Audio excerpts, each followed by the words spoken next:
За Михмар Сүрэнгийн Бадамсрын гишүүн асуулт асууя. За нэгдүгээр энэ макро төвшөнтэй холбоотой инфляцийг бууруулах бодлогын арга хэмжээг Монгол банкны бодлогын үе нэмэгдүүлэхээс гадна засгийн газрын төвшөнд ямар арга хэмжээ авах вэ? За мэдээж засгийн газрын улсаар зардлыг бууруулахаас гадна за хоёрдугаарт нь энэ 90 оны төсөвт хөрөнгө оруулалтыг тусахдаа ерөнхий сайдын хувьд яг нэг үржлэн энэ дээр онцгой анхаарч нийгмийн эдийн засгийн ач холбогдлоор нь эренбэлэхэд та бас анхаарч өгөөч. Тэгээд ухаалбал импортыг орлох, экспортыг дэмжих эрчим хүчний зэрэг хөрөнгө оруулалтын дээр түтхүү анхаарах, боловсрол, эрүүл мэнд, за өрх айлын орлого олохыг нэмэгдсэн ийм төслүүдэд анхаарах хэрэгтэй. Тэгэхгүй бол яг ямар зүйл яваад байгаа гэхээр ингээд нэг 14 мега төсөл хичээд яг тэр иргэний өрхийн орлогод нь яаж нөлөөлөх гээд байгаа юм бэ гэдэг бол тийм бас тодорхой биш байгаад байна. За хоёрдугаарт нь бол төсвөөс болон энэ хүнээс хамаарахгүйгээр энэ дэмжлэгүүдийг яаж уялдуул зохион байгуулах вэ гэдэг дээр асуулт байна. Тухайлбал нөхөн сэргээгдэггүй уул уурхаагаас энэ нөхөн сэргээгддэг хүнс хөдөөж чун салбар руу байнгын дэмжлэг үзүүлэх энэ системийг яаж угсарч өгөх вэ? Мөн хүн бүрийн хийж чадах өрх, бичил, бизнес энэ жижиг бизнесийг яаж энэ үндэсний баялагын сангаас гэдэг юм уу яаж байнгын ингэж төсвөөс бол өмнөөс хамаарахгүйгээр ийм хөнгөлтөө зээлийн их үүсвэр нэмэгддэг энэ нь байнга арвиждаг ийм зүйл рүү шилжүүлэх вэ. За ирээдүгөөсөө зээлж ашиглаж байгаа баялагын өгөөжийг одоогийн хүүхдүүдийн хөгжил, эрүүл мэнд, боловсролд ер нь яаж зарцуулах вэ? Мөн үндэсний баялагын сантай энийг яаж уялдуулах вэ? За баялагтай эзэн байх талаар газрын хэвлэлийн баялагийг ашиглаж байгаа аж ахуй нэгжүүдийг бол төрийн нийтийн өмч ашиглаж байгаа гэдэг үндсэн хуулийн агуулгаар нь худалдаа авах ажиллагаа, туслан гүйцэтгэх ажиллагааг нь бүгдийг нээлттэй хил тод болгох шаардлагатай байна. Энэ дээр худалдаа авахын хуульд болон эсвэл бусад хуулиар энэ бүх уул уурхайн компаниудыг худалдаа авах ажиллагааг нь хил тод болгох. Ингэжээж авилга ашиг сонирхлоос ангид байна. Ингэж байж орон нутгийн жижиг дунд бизнес эрхлэгчид орон нутгийн иргэдэд бол дэмжлэг болно. Энэ дээр ямар бодлого баримтлах вэ?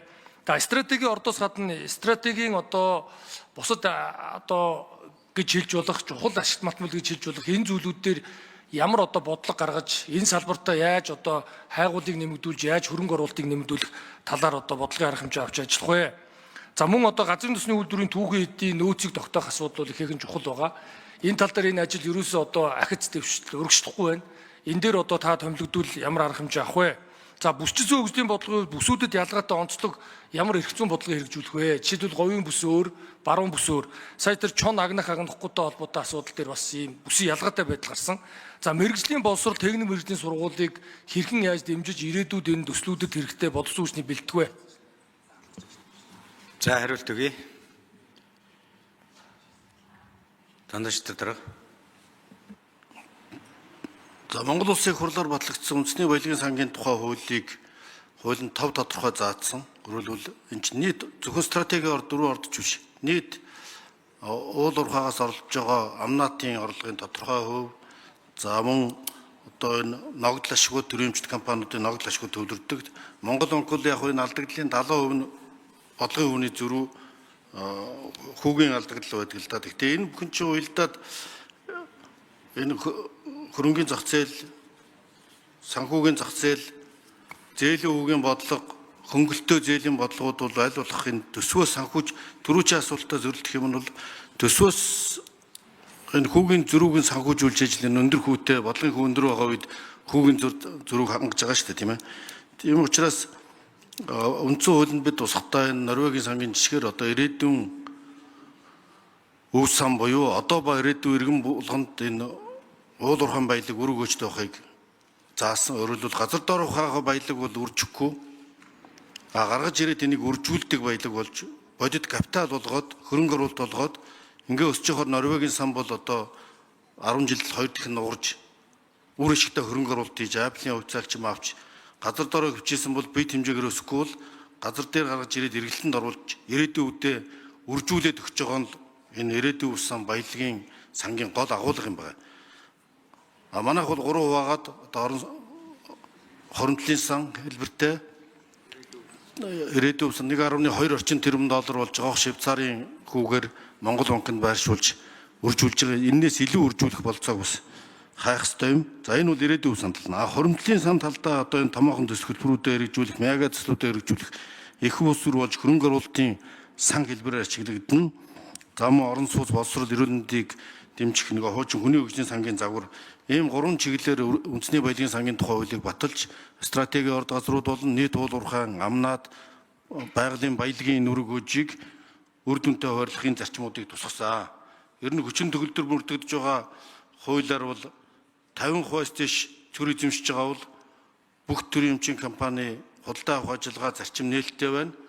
Ийм учраас энэтэй уялдуулж бид энэ эдийн засгийн хүндэл бэрхшээлтэй үед байгалийн баялаг ашиглалт менежментээ сайжруулах ёстой. Үнэтэй уялдаатайгаар одоо хамгийн санаа зовж байгаа асуудал бол нефтийн үйлдвэр баригдах гэдэг нефтийн хайгуул, эрэл хайгуул, олборлолт маань тэр хэмжээндээ өрөх байгаад байдаг.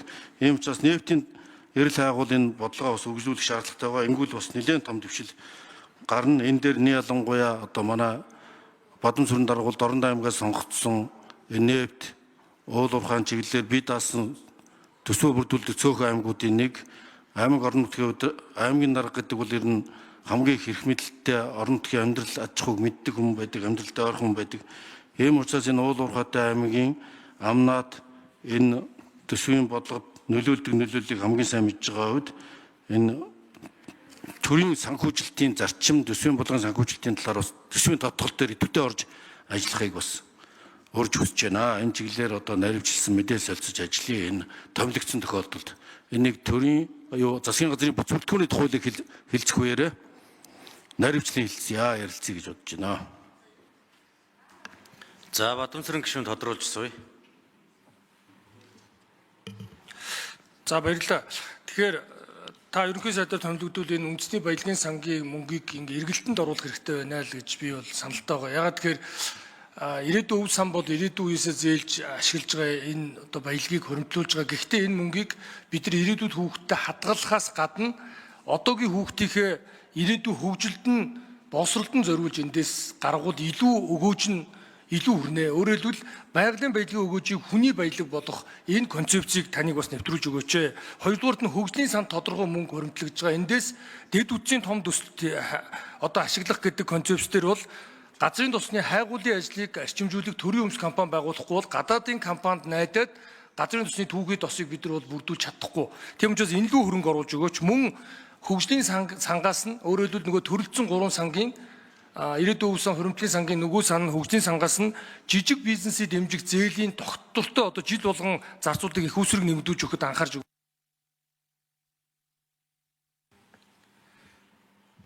За хариултах уу? За Занданчтар дарга нэр дэвшигч хариулт өгье.